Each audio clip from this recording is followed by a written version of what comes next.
vidéo sur les Canadiens en Sicile et en Italie constitue un défi de taille. Les cartes de guerre officielles montrent plus de 3500 points géographiques où nos troupes ont livré combat, et ce pendant presque 2 ans de façon continuelle. Dans cette production, nous ne pouvons vous parler que des combats les plus importants. Les régiments en Italie ont affronté d'énormes difficultés, d'une ampleur jamais encore connue par l'armée canadienne. Ces hommes ont dû apprendre à leurs dépens. Et ils ont mis sur pied des techniques novatrices afin de combattre en terre inhospitalière une armée ennemie expérimentée et extrêmement endurcie. C'est pourquoi nous avons intitulé cette vidéo « Une guerre singulière ».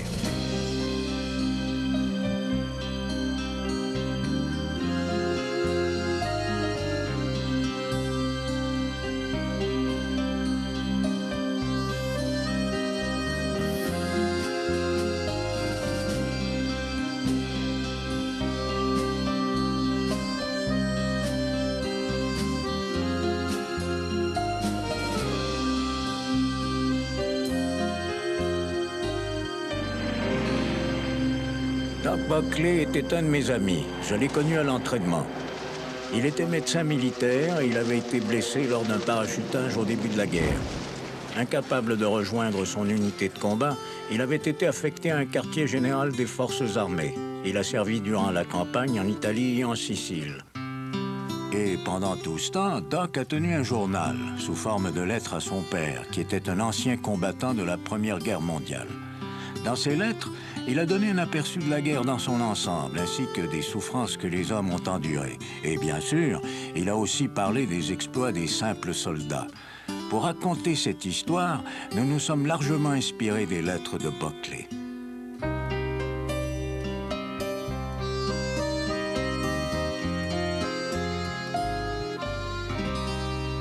Cher papa, aujourd'hui, nous nous sommes embarqués vers des destinations inconnues. Dans les casernes, la rumeur voulait que ce soit la Sicile. J'étais dans le secret puisque j'avais assisté aux réunions de l'état-major. Les troupes ont été informées à mi-chemin de leur destination. Les rumeurs étaient fondées, c'est bien la Sicile. L'idée vient de Winston Churchill. Lors d'un voyage à Moscou en août 1942, il aurait discuté avec Joseph Staline qui voulait une invasion immédiate de la France. Apparemment, Churchill aurait dit à Staline que les premiers assauts devraient avoir lieu dans la région méditerranéenne. Churchill a dit qu'il valait mieux attaquer le ventre mou du crocodile plutôt que son dur museau. Il semble que la stratégie consiste à se concentrer sur la prise de la Sicile et de l'Italie, dans le but de protéger la Méditerranée et de forcer les Allemands à envoyer des troupes pour renforcer le front italien. Il faudra que je m'habitue à mon nouveau poste de médecin. Mais j'ai hâte de faire ma part. Mon travail consistera à évaluer nos pertes. Prends soin de toi, papa, et dis à maman que je l'aime. Ton fils aimant, Norm.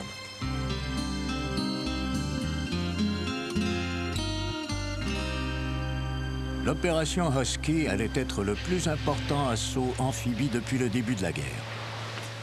Les Canadiens s'étaient joints à l'armée d'invasion alliée qui comptait 3000 navires et péniches de débarquement, tous sous la protection de plus de 2000 aéronefs.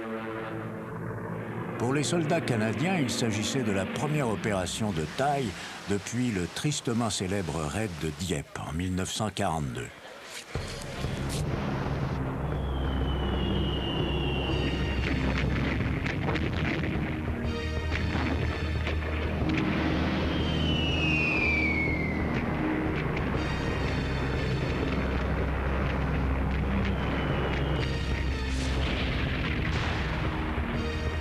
Le 10 juillet 1943, la première division d'infanterie canadienne débarque sur les côtes du sud de la Sicile. Elle fait partie de la célèbre 8e armée britannique du général Montgomery. Son objectif, l'aérodrome de Pacino. Les bataillons d'infanterie qui participent à ce débarquement sont le Royal Canadian Regiment, principalement de London, en Ontario, le 48th Highlanders de Toronto et le Hastings and Prince Edward Regiment, dont les hommes ont été recrutés pour la plupart dans la région de Belleville, en Ontario. Il s'agit de la première brigade. La deuxième brigade vient de l'ouest du Canada. Elle est constituée du Princess Patricia's Canadian Light Infantry, du Loyal Edmonton Regiment et des Seaforth Highlanders de Vancouver. La 3e brigade est composée du fameux Royal 22e Régiment, ou 22e du Québec, du Carleton and York Regiment du Nouveau-Brunswick et du West Nova Scotia Regiment. Ces célèbres régiments d'infanterie seront appuyés par la 1re brigade blindée de l'armée canadienne, qui comprend le Calgary Regiment, l'Ontario Regiment et le régiment de Trois-Rivières du Québec. Le débarquement s'effectue tel que prévu et la résistance, surtout de la part des troupes italiennes, est légère.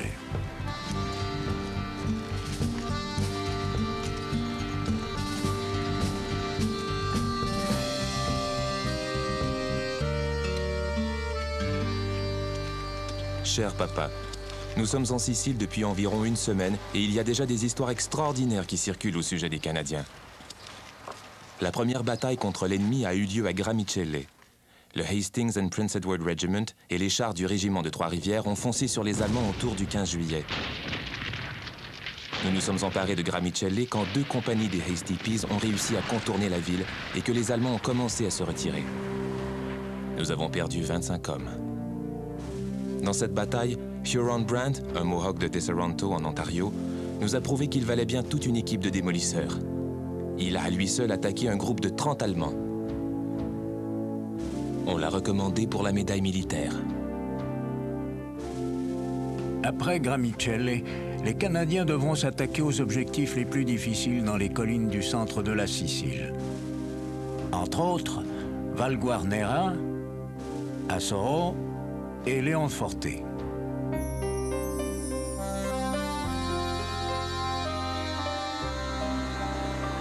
Les premiers à partir pour Valguarnera sont les West Novas, suivis du Carleton York et du Royal 22e Régiment. Le Royal Canadian Horse Artillery, qui est surtout un régiment de temps de paix, déclenche son premier vrai tir de barrage afin d'appuyer cette attaque. Ross Monroe, le correspondant de guerre canadien en Sicile, a visité notre quartier général médical. Il m'a montré sa dépêche et j'en ai copié une partie. Ces mots sont émouvants. Derrière le barrage, les hommes du Carleton sont arrivés. De petits groupes d'hommes en kaki couverts de poussière qui avançaient prudemment et qui ensuite couraient et tombaient au sol pour s'abriter. Certains y sont restés. Les autres continuaient d'avancer en tirant, en esquivant et en rampant, couverts de sueur. Pendant ce temps, le Hastings and Prince Edward Regiment, posté le long de la route au-dessous de Valguarnera, subit une violente attaque de tirs de mortier et de tirs d'artillerie qui le force à se retirer. Le Royal Canadian Regiment, ou RCR, réussit à prendre le contrôle des abords sud de la ville. Puis, le 48th Highlanders et ses Glamour Boys, les beaux gars de la ville, surnommés ainsi parce qu'ils viennent de Toronto, entreprennent la dernière approche. Et le soir du 18 juillet, les Canadiens s'emparent de Valguarnera.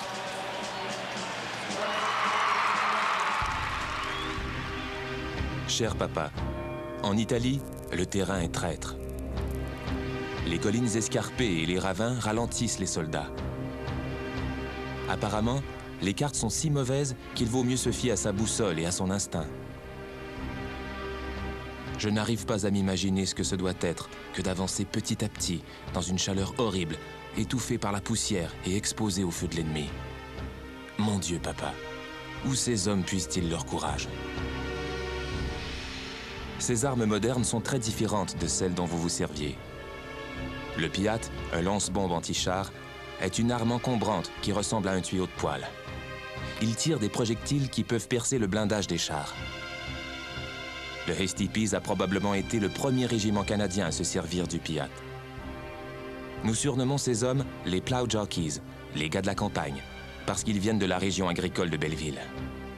Un gars courageux des Hasty Peas a abattu un véhicule allemand avec un Piat à Valguarnera. Les soldats parlent aussi des 88 des Allemands. Ils suscitent énormément d'admiration et bien sûr, de la peur et de la nervosité.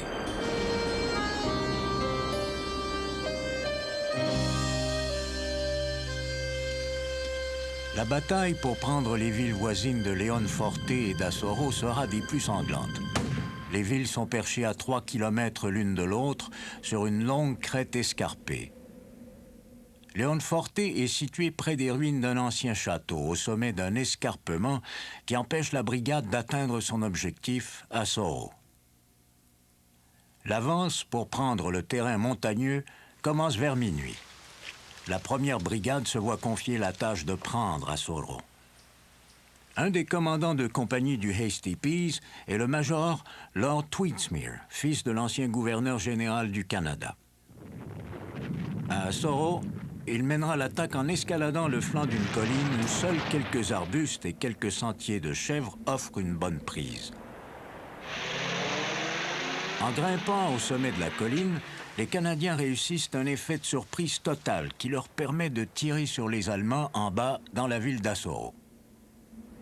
Une des histoires qui circulent veut que le major Tweedsmuir ait attaché une radio sur le dos d'une mule. La radio se serait rendue jusqu'au sommet, mais la mule serait tombée raide morte à l'arrivée. On a cependant pu transmettre les ordres aux canons postés à l'arrière, et les canons à obus de 25 livres ont tiré sur les positions allemandes et les ont détruites. À peu près au même moment, le Loyal Edmonton Regiment livre un violent combat de rue dans Leonforte, qui est défendu par des chars allemands et par des troupes de 2 bataillons. Les Eddies sont pris au piège.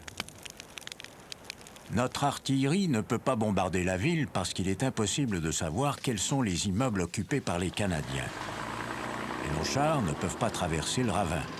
Dans le noir, sous le feu constant de l'ennemi, les ingénieurs de la 3e compagnie de campagne construisent un pont Bailey mobile au-dessus d'un passage de 15 mètres. Le capitaine Rowan Coleman du Patricias entasse ses hommes sur des chars du régiment de Trois-Rivières et s'engage à toute allure sur le pont à la rescousse. Coleman recevra la croix militaire pour ses hauts faits. Incidemment, il était connu parce qu'à l'époque, son père était directeur du Canadien Pacifique.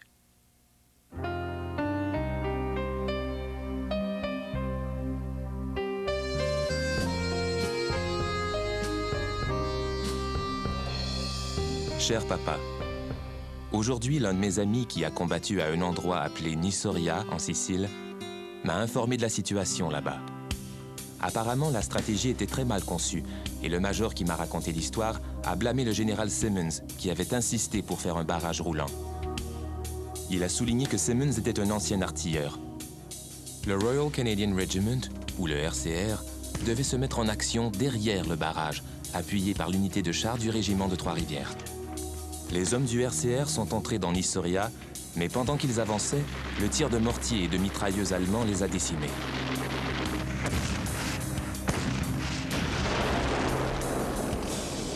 Les chars Sherman ont continué d'avancer, mais sans la protection de l'infanterie, 10 chars ont été détruits. Ce qui démontre à quel point ces véhicules de 37 tonnes sont vulnérables. Ils s'enflamment facilement et on les a surnommés les Ronson, du nom du briquet. Leur blindage est trop mince et leur canon n'est pas assez gros pour livrer combat aux Allemands et aux fameux 88 de leur artillerie.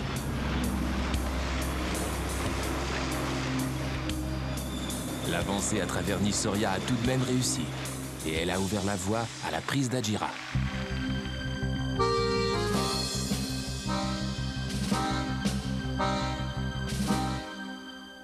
Je vais maintenant essayer de reconstituer ce qui s'est passé à la bataille d'Adjira qui a eu lieu entre le 24 et le 28 juillet.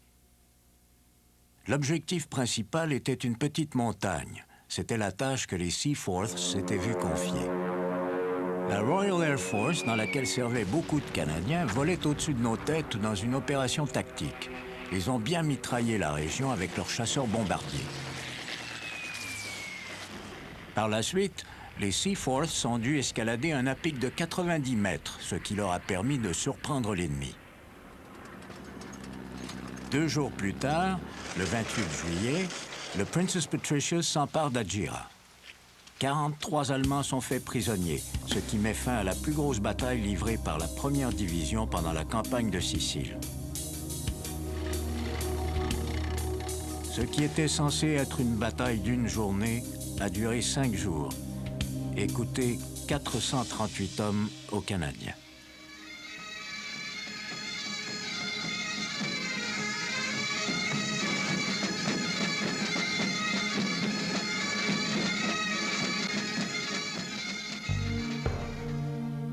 Ce sont les PBI, autrement dit les pauvres diables de l'infanterie, les artilleurs, les hommes du génie. Ce sont les simples soldats qui vont au combat. Comme je suis près du quartier général, j'entends les généraux parler de leur commandant. Les Canadiens combattent sous les ordres du général Sir Harold Alexander, et le commandant de division est Guy Simmons. Nous avons reçu la visite du général Montgomery, de l'amiral Lord Louis Mountbatten et du général américain Dwight Eisenhower. Voici une dépêche expédiée par le correspondant de guerre Ross Monroe. Les Canadiens combattent dans une guerre d'envergure depuis des semaines déjà. La Sicile est une sale affaire et je suis sans cesse étonné de voir à quel point ces jeunes hommes savent faire fi de leur peur.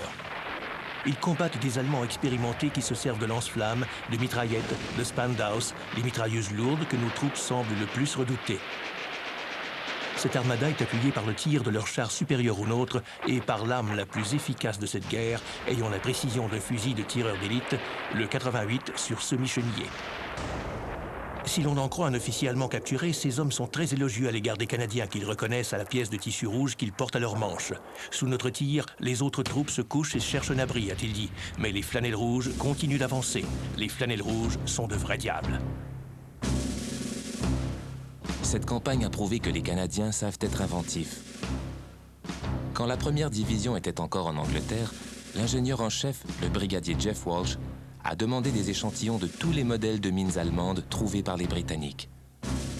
Il a ensuite confié à ses ingénieurs la tâche d'apprendre à les désamorcer. Son idée a porté fruit, car il a été prouvé que les mines sont une arme que les Allemands savent manier en experts. Ils cachent ingénieusement ces engins dans la terre ou le gravier, et plus particulièrement sur les routes que les chars d'assaut doivent emprunter. L'infanterie et les véhicules de reconnaissance sur roues ont appris à reconnaître les mines que les hommes du génie viennent désamorcer ensuite, sauvant ainsi bien des vies.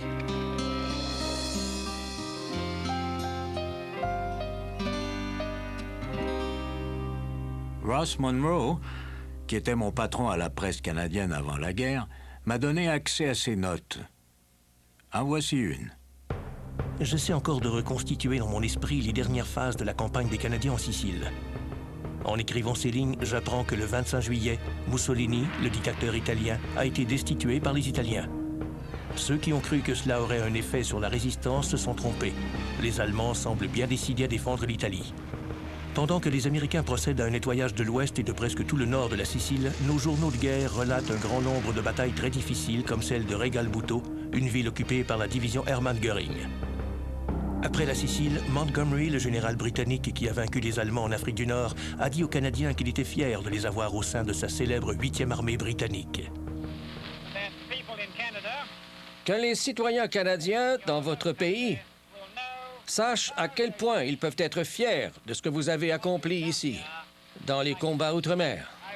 Je vous considère maintenant comme une division d'anciens combattants de la 8e armée, aussi bon, si ce n'est meilleur que tous les autres.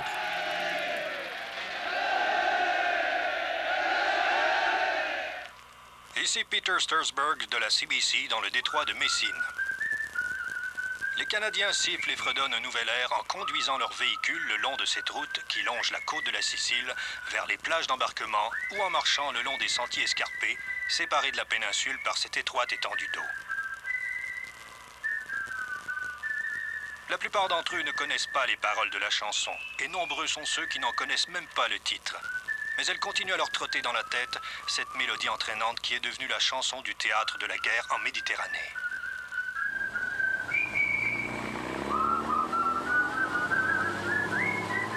Quel est donc l'air de cette chanson? Underneath the lamplight. Rappelez-vous, vous l'avez tous entendu. Mais aucune histoire au sujet des Alliés en Italie ne serait complète sans que nous mentionnions la chanson Lili Marlène. Nos hommes ont entendu les Allemands la chanter. Des Britanniques entreprenants en ont traduit les paroles. Et ils disent que la nuit, on entendait bien souvent cette même chanson poignante s'élever des tranchées par temps clair. C'étaient des paroles très touchantes, dont la mélodie est douce et sentimentale, et qui est encore bien connue de nos jours. My own Lily Marlene, time would would come for roll call, time for us to part. Darling, I'd caress you and press you to my heart. And there, 'neath that far-off lantern light, I'd hold you tight, we'd kiss goodnight, my lily of the lamplight, my own Lily Marley. Cher papa, je suis à Messine et je peux voir la côte italienne de l'autre côté du détroit. L'invasion est imminente. Nous nous demandons si les Allemands vont opposer une forte résistance à un débarquement à l'extrémité de l'Italie continentale. Même le général Simmons ne semble pas pouvoir le dire. Je suis allé faire des visites à l'hôpital. Les fiches médicales révèlent que certains de nos hommes ont attrapé des maladies tropicales dont ils ne soupçonnaient pas l'existence en s'enrôlant, comme la jaunisse et la dysenterie. Aujourd'hui, en consultant mes dossiers, j'ai constaté que nous avons presque 1200 cas de malaria. Et imaginez, des soldats des bataillons de l'Ouest se sont fait piquer par des scorpions. Il existe même ici une maladie qui n'apparaît pas dans mes livres de médecine. Il s'agit de la fièvre de 3 jours. C'est tragique de voir nos troupes souffrir, non pas de leurs blessures, mais des conditions de vie si affreuses en Sicile. « 3 septembre 1943. Cher papa, l'offensive est commencée en Italie. Au moment où je vous écris ces lignes, les soldats canadiens ont déjà débarqué sur la côte italienne.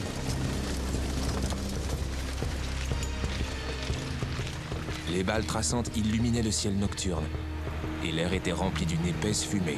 On pouvait à peine y voir. Cet assaut à travers le détroit de Messine a vu tous les corps d'armée travailler de concert. L'infanterie, l'artillerie, les chasseurs et la marine. Ce fut un déploiement exceptionnel.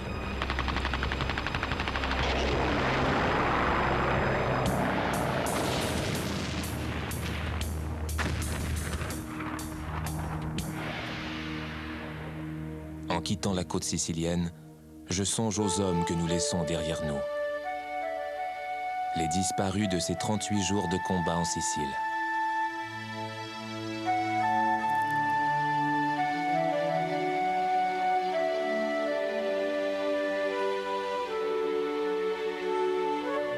Qui sait combien de mois cette guerre durera encore? Tout mon amour, Norm. Les Canadiens réinventent la guerre. Ici, les vieilles tactiques britanniques ne sont plus efficaces. Les tactiques de la Première Guerre mondiale, comme celle du barrage roulant suivi par les troupes, ne fonctionnent pas. On attribue au colonel Cy Nerutsos du Calgary Regiment l'invention d'une nouvelle technique de combat, la Jog Column, qui est essentiellement une force mobile. On lui avait confié la tâche d'aller explorer une longue route en éclaireur. Il est parti avec ses propres chars, qu'il a fait précéder de véhicules de reconnaissance, et il y a ajouté quelques mortiers, des mitrailleuses et des canons anti-chars, en plus des véhicules blindés qu'il a pu trouver, puis il a fait monter l'infanterie et il a dit « Allons-y ». Au bout de 96 km, ils se sont retrouvés sur un sentier de chèvres vraiment dangereux. Les hommes du génie ont dû venir démonter des barrages routiers piégés. Nous avons aussi une nouvelle technique canadienne de pontage. D'habitude, les Britanniques construisent ce qu'ils appellent des ponts Bailey avec des poutres portatives. Parfois, les Canadiens ne peuvent pas les attendre, alors ils construisent ce qu'ils appellent à la blague un pont irlandais. Des bulldozers blindés poussent un tas de pierres dans une crique, formant un chemin assez large pour les véhicules chenillés, et nous traversons. Cher papa, et que fait l'ARC, l'aviation royale canadienne, dans ce théâtre des opérations? Je vois rarement des aviateurs, mais justement, l'autre jour, un commandant de la 331e escadre du CARC est passé à l'hôpital voir un ami. J'ai entendu l'histoire non seulement de l'escadre 331, mais aussi celle des escadrilles 420, ville de London, 424, ville de Hamilton, et enfin celle du 425 Alouette. Ils ont bombardé la Sicile et le détroit de Messine à maintes reprises. Tout comme les bombardiers, nos pilotes de chasse se sont surpassés. L'escadrille canadienne de Spitfire dans la région est à la 417, ville de Windsor. Vous avez sans doute lu dans les journaux que l'Italie a signé un armistice le 3 septembre, ce qui crée une situation très étrange, car nous ne sentons pas la guerre diminuer d'intensité. Les Allemands se battent toujours aussi fort et semblent pouvoir se passer de leurs alliés italiens. L'autre grande nouvelle est la conférence de Québec. D'après ce que nous avons entendu, c'est notre Premier ministre, Mackenzie King, qui en a été l'hôte. Mais comme d'habitude, ce sont Churchill pour les Britanniques et Roosevelt pour les Américains qui ont parlé. Ce n'est qu'une intuition, mais la grande question dont ils ont discuté a sans doute été de savoir quand envahir la France. Mais pour les Canadiens qui sont ici, le principal effort de guerre demeurera la campagne d'Italie. Nous célébrons l'éclatante victoire des soldats britanniques, canadiens et américains en Sicile. Nous en sommes venus en parfait accord à des conclusions précises. Bien entendu, je n'ai pas la liberté de les divulguer. Mais le moment venu, nous transmettrons cette information issue de la conférence de Québec à l'Italie, à l'Allemagne et au Japon.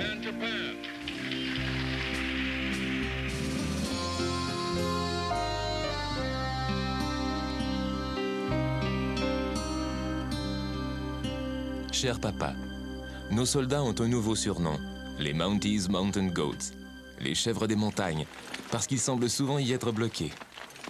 En Italie, elles sont comme des forteresses naturelles, ce qui est à l'avantage de l'armée assaillie, car elles empêchent l'accès aux routes.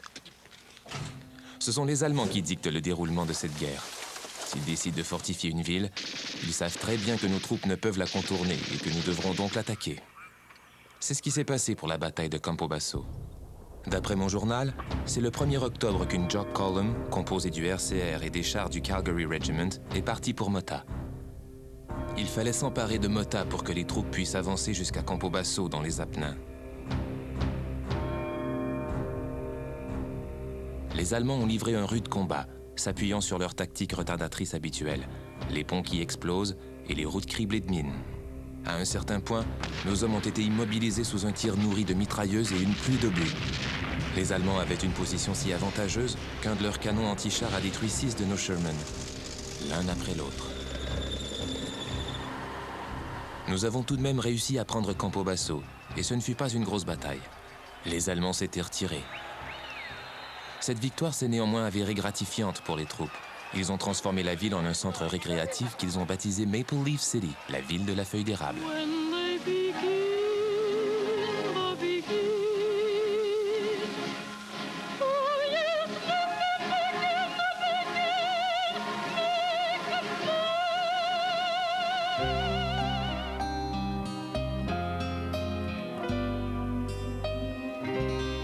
Ensuite, la 8e armée projette de lancer une importante offensive de l'autre côté de la rivière Sangro, où les Allemands ont aménagé leur redoutable ligne d'hiver. C'était leur principale position défensive au sud de Rome. En guise de préparation, on assigne à la 3e brigade canadienne la tâche de chasser les Allemands des berges de la Sangro. L'avancée sur 96 km depuis Campobasso jusqu'à la Sangro est un triomphe de l'ingénierie. Les Allemands ont détruit tous les ponts et tous les ponceaux le long de la route et ils ont dynamité les escarpements sur plomb pour provoquer des glissements de terrain. Ici Matthew Halton, correspondant de la CBC en Italie. Aujourd'hui, sur la rivière Sangro, j'ai assisté à une bataille. Le genre de bataille que tout au long de ces années éprouvantes, nous avons rêvé de livrer, c'est-à-dire avec une puissance de tir d'une supériorité écrasante. C'était spectaculaire.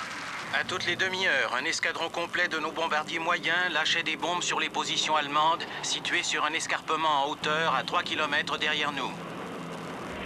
Nos chasseurs bombardiers l'ont survolé 20 fois, effectuant des bombardements en piqué. Et à une douzaine de reprises, nos chasseurs ont mitraillé en rase-motte les positions ennemies. Des batteries complètes de nos canons à obus de 25 livres et de nos canons moyens tiraient sur l'ennemi. Avec une telle puissance de tir, nous devrions pouvoir assommer l'ennemi, mais cela reste difficile. Entre nous et Rome, il y a encore 130 km et beaucoup de destruction, beaucoup de sales boulots attendent l'infanterie. Et finalement, ce sont toujours les soldats qui doivent s'acquitter de ces tâches sous le tir des mitrailleuses.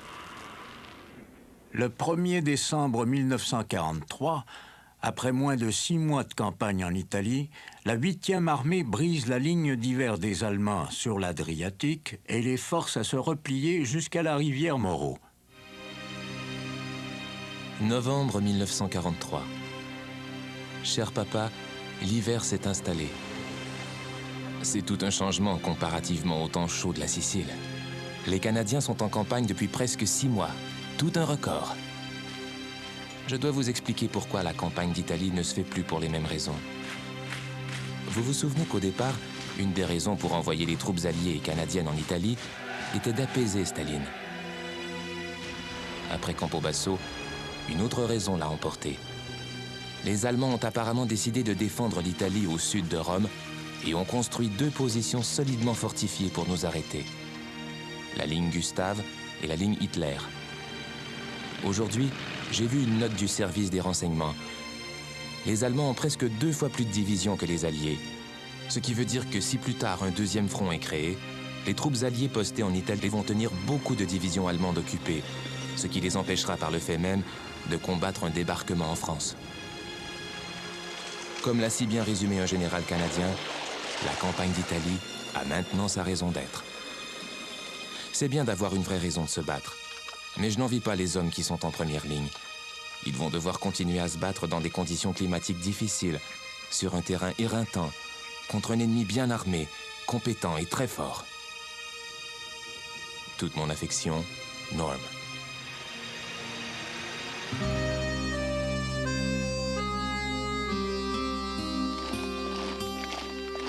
Nos troupes canadiennes s'apprêtaient à entrer dans le mois que l'on qualifiera de plus sanglant de toute la campagne d'Italie.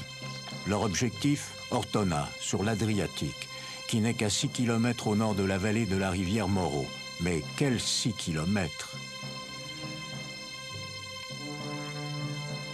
Charles Comfort, le célèbre artiste canadien qui se trouvait là pour peindre des tableaux de guerre, décrira ainsi ce terrain imposant. Et nous le citons. En bas, la vallée était caractéristique des cours d'eau qui creusent leur lit dans cette plaine côtière.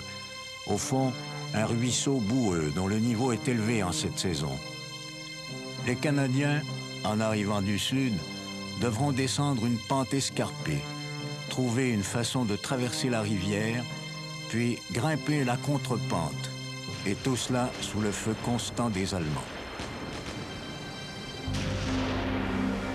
Cher papa, en Italie, sur ce littoral, les rivières sont toutes en crue à cette période de l'année.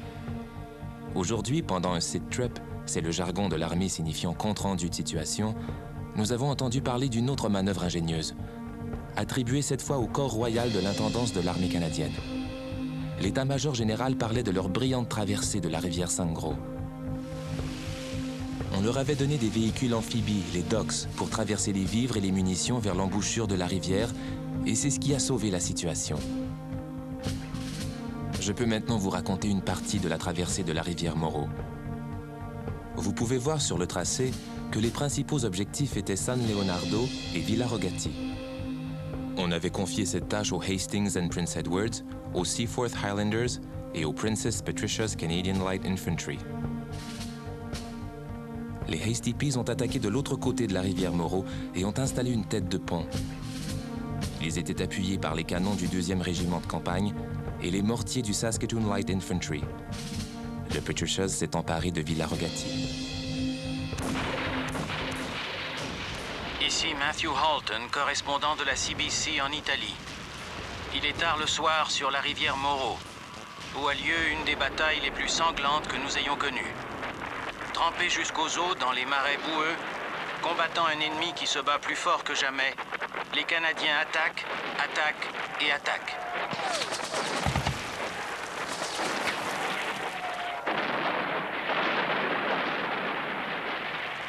L'ennemi se bat maintenant comme le diable en personne pour nous arrêter, sans pouvoir y parvenir. Il ajoute toujours plus de canons et toujours plus de troupes qui arrivent sur les flancs des coteaux et dans les vergers entourant San Leonardo. Traverser la gorge de la rivière et remonter la route qui serpente jusqu'à San Leonardo est devenu, de jour comme de nuit, une entreprise redoutable. Il faut courir, non seulement sous une pluie d'obus, surtout sur une distance de 350 mètres à découvert, mais aussi sous le feu des mitrailleuses. Quand les hommes arrivent là-bas, les innombrables mortiers de l'ennemi martèlent le village. Ils tirent 6 obus à la fois qui tombent en une succession rapide de longues plaintes lugubres. Le 6 décembre, notre infanterie a traversé la rivière Moreau à 2 endroits. Mais ce n'était que ce qu'on appelle des têtes de pont. Il fallait maintenant construire des ponts qui permettraient à toute la division de traverser. On a laissé tomber ce plan d'action parce que les hommes du génie ne pouvaient construire qu'un seul pont et il fallait le faire plus près de la route qui se rend directement à Ortona. Ce qui veut dire qu'au lieu de prendre San Leonardo par le flanc gauche, puis d'avancer dans la campagne, en terrain plat, nous avons dû affronter une série d'attaques frontales coûteuses en traversant des crêtes, des ravins et des ruisseaux.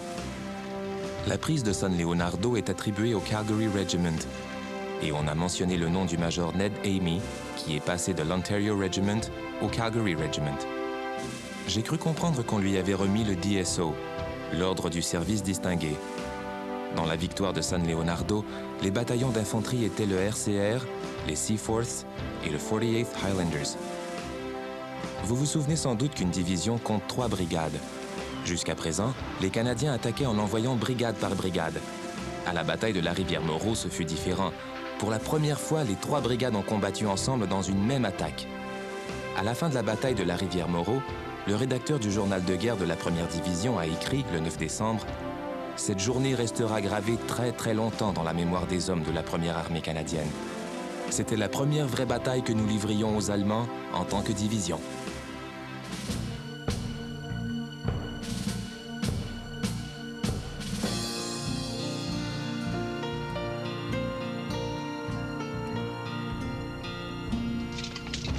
Cher papa, je vais maintenant vous parler d'un endroit appelé le Ravin. Après que les Canadiens eurent accédé à la rivière Moreau, les Allemands se sont repliés sur quelques kilomètres et ont établi une position très forte le long de la route d'Ortona. Devant cette route se trouve une barrière naturelle, un ravin étroit et profond qui pénètre les terres sur environ 4 kilomètres depuis la côte. Les Canadiens devaient trouver une façon de le traverser pour atteindre les Allemands. Nous avons découvert que les Allemands ne défendaient pas uniquement leur côté du ravin, mais qu'ils avaient aussi établi des positions défensives de notre côté du ravin, qui est appelée la crête Vino. D'après ce que j'ai entendu, de violentes discussions ont eu lieu pendant une réunion tenue par le général Chris Vaux. Des commandants optaient pour une attaque par le flanc, mais après avoir lu les rapports du service des renseignements, le général Vaux a déclaré que la seule solution était une attaque frontale. Les chefs de bataillon ont quitté la réunion en secouant la tête, conscients qu'ils devaient s'attendre à des combats coûteux. Ils avaient raison. La bataille du ravin a fait rage pendant plus d'une semaine.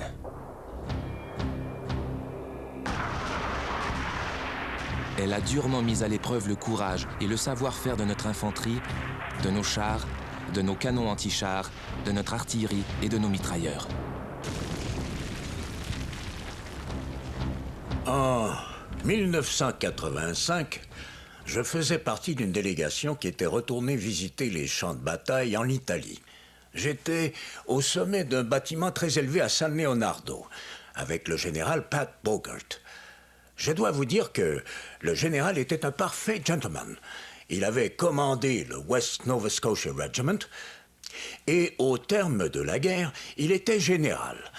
Et il est le seul général à s'être battu non seulement en Italie et en Sicile, mais aussi dans le nord-ouest de l'Europe, ainsi qu'en Corée. Pat m'a raconté en détail la bataille du ravin et j'ai pu l'enregistrer. C'était le 11 décembre, un samedi, je crois. C'est le jour où la bataille du ravin a vraiment commencé. Sur la droite, les Patricians, des gars courageux, ont traversé la crête Vino et ont attaqué. Ils étaient assez près des Allemands pour leur lancer des grenades, mais ils en ont très peu lancé. Puis, sur la gauche, il y avait Hoff. Vous savez, Bert Hofmeister, le commandant de brigade. Il a envoyé les Seaforths, appuyés par les chars de l'Ontario Regiment. Nous trouver à distance de sécurité, c'est tout ce que nous pouvions espérer. Nous n'avons pas beaucoup avancé, mais nous avons pu conserver notre position. Un spectacle dur et sanglant, je vous assure. Grimey Gibson commandait notre brigade, la 3e. Nous venions de passer 3 semaines épuisantes près de la Sangro en crue. Quoi qu'il en soit, le brigadier m'a appelé et a ordonné aux West Novas de dépasser les Seaforths. Franchement, je me suis dit que c'était une idée complètement stupide. De toute façon, il a dit d'attaquer pour franchir le ravin et atteindre Casa Berardi. La lune brillait et à notre grande surprise, nous nous sommes rendus compte que nous étions à quelques mètres d'une position allemande. Bon Dieu, ce que nous avons enduré. Juste au moment où nous lancions l'attaque, les Boches ont lancé une série de contre-attaques. Pour arranger les choses, il s'est mis à pleuvoir, la foutue pluie italienne. Mais j'avais d'autres raisons de m'inquiéter. J'avais une balle dans la jambe. Après 3 jours de combats rudes et sanglants, les Canadiens n'ont toujours pas réussi à ouvrir une brèche dans le ravin. Une autre attaque commence le 3e jour, menée par les Carleton Yorks, appuyés par les chars du Calgary et toute l'artillerie disponible. C'était le 13 décembre, tôt le matin. Encore une fois, Pat Bogert nous explique ce qui s'est passé. Les Carletons se sont rendus compte qu'ils allaient se battre contre un régiment de parachutistes allemands qui venait d'arriver. Ces salauds les ont arrêtés net. Une compagnie a bel et bien traversé le ravin, mais seulement pour se retrouver isolés. Ils ont livré un combat acharné, mais finalement, ils ont été faits prisonniers. Heureusement, l'enregistreuse était demeurée et allumée. Un officier des Ontario Tanks est arrivé et a proposé de nous décrire la bataille de Casa Berardi. Il a commencé par la manœuvre du major Snuffy Smith. Snuffy, qui plus tard est devenu un amputé de guerre, était bien sûr un de mes très bons amis. Voici ce que nous avons pu déchiffrer de cet enregistrement de l'officier des Ontario Tanks. Vous voyez là-bas le terrain surélevé à gauche? La route que vous pouvez voir était là à l'époque, et elle menait tout droit à Ortona. Snuffy était tout un soldat. Il a conduit ses chars sur cette route, ce qui allait nous permettre de contourner le ravin. Les chars du Ontario Regiment ont détruit 2 ou 3 chars allemands et ont libéré la voie pour les Seaforth. Après un peu de nettoyage, Snuffy a été capable de remettre ses chars en route. Et ils se sont presque rendus jusqu'à Casa Berardi. À ce moment-là du récit, un officier du Royal 22e a pris la relève. Tout d'abord, Cliff, nous avions été mal informés. On nous avait dit que Casa Berardi était entre les mains de la 90e division Panzer de grenadiers qui était très amochée. Mais nous ne savions pas que cette division avait été relevée pendant la nuit du 13 au 14 décembre par la première division de parachutistes qui, nous a-t-on dit plus tard, était composée des meilleures troupes allemandes postées en Italie. Nous avions reçu l'ordre d'attaquer à 7 heures le 14 décembre avec l'appui de l'Ontario Regiment. Nous, les hommes du Royal 22e, nous devions suivre un barrage roulant avec l'artillerie. C'est là que le capitaine Paul Triquet a décroché sa croix de Victoria. Dès la fin des bombardements, Triquet ne pouvait attendre l'arrivée des chars. Il a conduit sa compagnie vers le foutu carrefour Cider. Ensuite, les Shermans du Major Smith, qui n'avaient pas été détruits, environ 7 je crois, sont sortis du ravin à toute allure. Eh bien, rien n'a arrêté Triquet. Il lui restait environ 50 hommes. Ces mots résonnent encore dans l'histoire du 22e. Et même si ces hommes tombaient autour de lui, il a crié « Ils ne peuvent pas tirer, ne vous inquiétez pas, on y va !»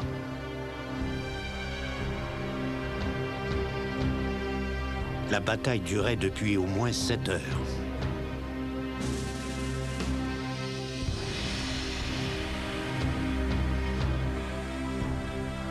Triquet l'avait commencé avec 81 hommes et il lui en restait 14.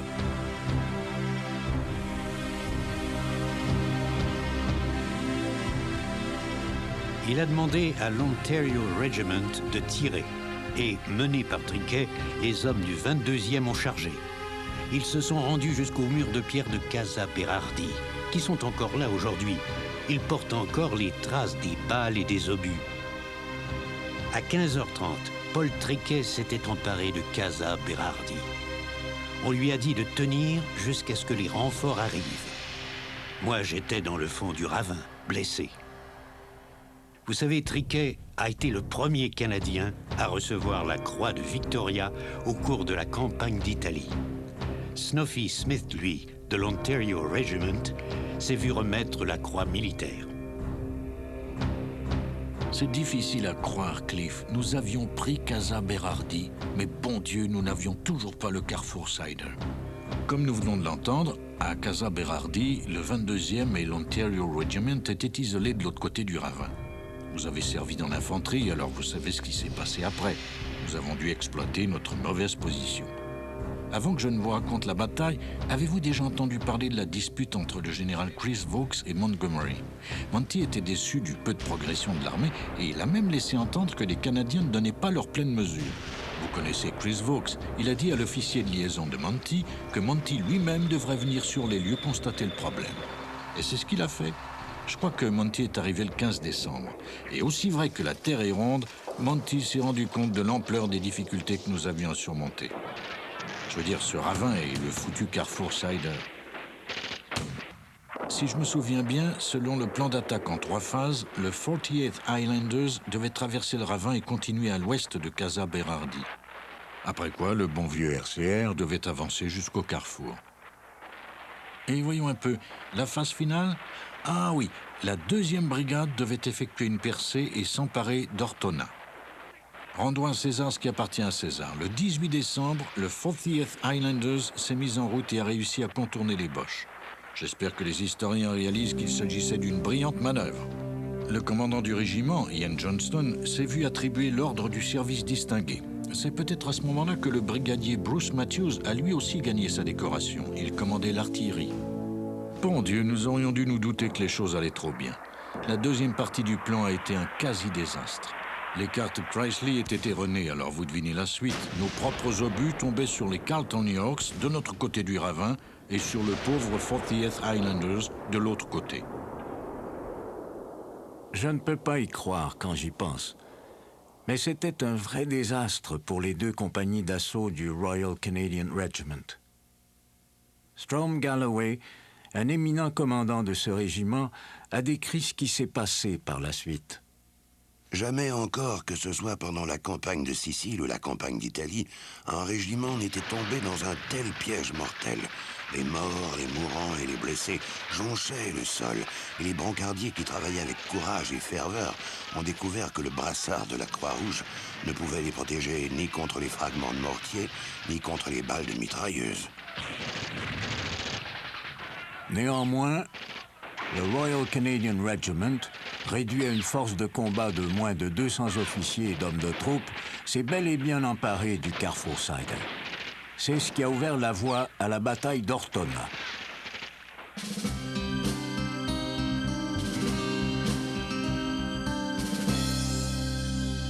Personne ne s'attendait à livrer un rude combat à Ortona. De façon générale, on croyait qu'après le ravin, les Allemands avaient battu en retraite jusqu'à au moins 5 kilomètres au nord de la rivière Arielli. Au lieu de cela, 2 bataillons de parachutistes allemands attendaient les Canadiens dans cette ville très fortifiée. On peut trouver une des meilleures descriptions de la bataille d'Ortona dans le livre « The D-Day Dodgers » de Daniel Dancox. Ces quelques extraits en donneront une bonne idée. Ortona était une collectivité pittoresque. À proximité se trouvait le grand dôme de la cathédrale de San Tommaso, que l'on pouvait voir à des kilomètres à la ronde. La vieille partie de la ville était constituée de maisons hautes et étroites et de petites rues sombres. À cause d'un ravin profond à l'ouest de la ville, des falaises très escarpées et de la mer de l'autre côté, il n'y avait qu'un chemin pour se rendre à Ortona, la route 16, que Casa Berardi avait protégée. Les rues transversales avaient été bloquées par des décombres dans le but de forcer les assaillants à emprunter le grand boulevard de la ville. La place centrale avait été transformée en un terrain d'abattage. Les édifices l'entourant étaient remplis de pièces d'artillerie et de mortiers, placés avec soin pour pouvoir générer un feu croisé meurtrier.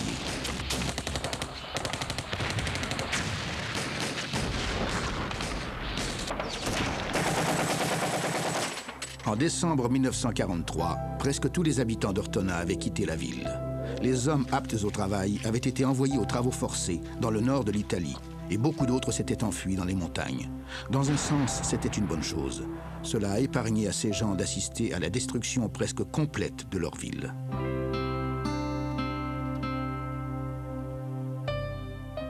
25 décembre 1943. Cher papa, nos hommes se battent avec acharnement, pendant qu'au Canada, leur famille savoure un repas de Noël. L'objectif est la ville côtière d'Ortona et la bataille est féroce. Il y a 5 jours, le 20 décembre, le Loyal Edmonton Regiment et les chars Sherman du régiment de Trois-Rivières ont atteint les abords de la ville, le long de la route principale. Nous avons compris que, aussi courageux soit-il, un bataillon seul ne pourrait s'emparer de la ville. Les Seaforth Highlanders de Vancouver se sont portés à la rescousse. En Italie, nous avons une autre nouvelle technique, le combat de maison en maison. Vous voyez, la route principale est défendue par le tir nourri des Allemands. Il faut donc vider la ville, un édifice à la fois. Pour y arriver, les Canadiens ont conçu la technique du trou de souris. Les soldats avancent de maison en maison, en ouvrant de petites brèches dans les murs mitoyens. Ils entrent dans chaque habitation et ils délogent l'ennemi en progressant de pièce en pièce.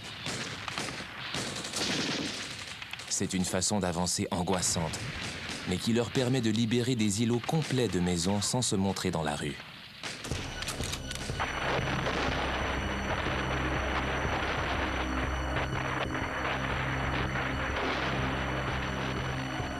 Papa, c'est un moment de l'année où il est pénible d'être loin de chez soi. Certains soldats en sont à leur 5e Noël loin des leurs. Votre fils qui vous aime, Norm. Ici Matthew Halton, correspondant de la CBC en Italie. À 8 heures ce matin, j'enjambais les ornières creusées par les chars aux abords d'Ortona. Il régnait un silence étrange, et j'ai soupçonné qu'il se passait quelque chose. On n'entendait que le feu de quelques mitrailleuses ou de temps en temps le bruit que fait un obus en tombant. Des hommes barbus riaient. Ils n'avaient pas enlevé leurs bottes depuis 30 jours. Le colonel a souri quand je suis entré. Je lui ai dit « Ne me dites pas ». Et il m'a répondu « Oui, je crois que nous avons pris Ortona ». À peine 2 minutes plus tard, la radio a émis un signal et le caporal Bill Paulville d'Edmonton a pris le message du transmetteur dans le port à moins de 350 mètres de là. Puis il a enlevé ses écouteurs et il s'est tourné vers le colonel. « Mon colonel, les Boches sont partis ou alors ils sont tous morts. Ortona était entre nos mains. » La bataille d'Ortona était terminée. Les parachutistes allemands étaient partis pendant la nuit. En entrant dans la ville, l'artiste Charles Comfort est étonné. Les édifices chancellent dangereusement et la grande cathédrale de San Tommaso a été détruite par les bombes allemandes. Comfort est si ému qu'il n'est pas capable de dessiner. Mais plus tard, il retournera sur les lieux pour peindre les décombres de cette église autrefois si magnifique.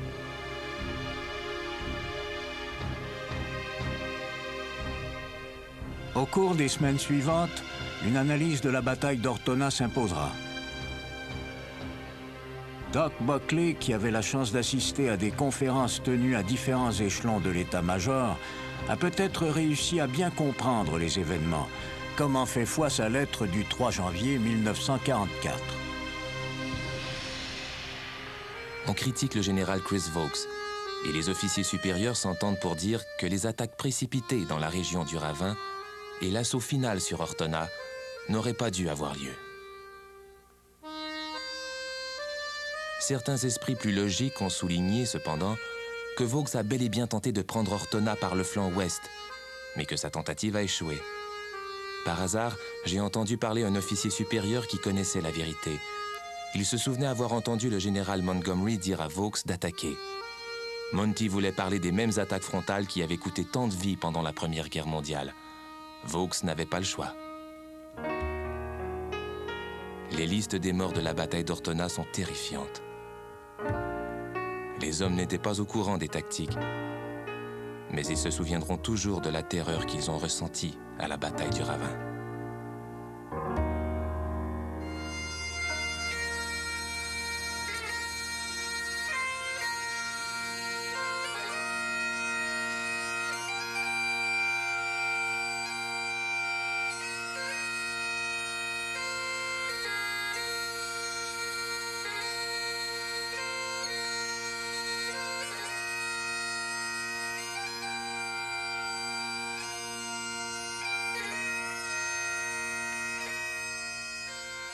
Les batailles de la rivière Moro et la prise de la ville d'Ortona ont coûté 695 hommes à la première division et ont fait 1738 blessés. Strom Galloway, se souvenant de l'état dans lequel se trouvait le Royal Canadian Regiment, dit ceci. Dans le bataillon, il ne restait plus que 9 des 41 officiers qui étaient débarqués à Pacino moins de 6 mois auparavant. Et de ces 9 officiers, 6 avaient déjà été blessés une fois. En débarquant, le bataillon comptait 756 hommes. Et maintenant, 550 de ces hommes avaient été tués, blessés, portés disparus, faits prisonniers de guerre, ou étaient morts de la malaria, de la jaunisse, ou d'autres maladies. Dès leur arrivée sur les plages de Sicile en juillet 1943, les Canadiens se sont acquis la réputation d'être des soldats acharnés, robustes et courageux. Mais les Allemands n'étaient pas des cruches non plus, et plusieurs d'entre eux s'étaient battus auparavant sur le front russe. Pourtant, en dépit de la progression spectaculaire des Alliés, dont bien sûr les Canadiens, Rome demeurait aux mains des nazis. De nombreux longs mois de combats acharnés attendaient encore les Canadiens, alors qu'ils continuaient d'avancer vers le nord de l'Italie.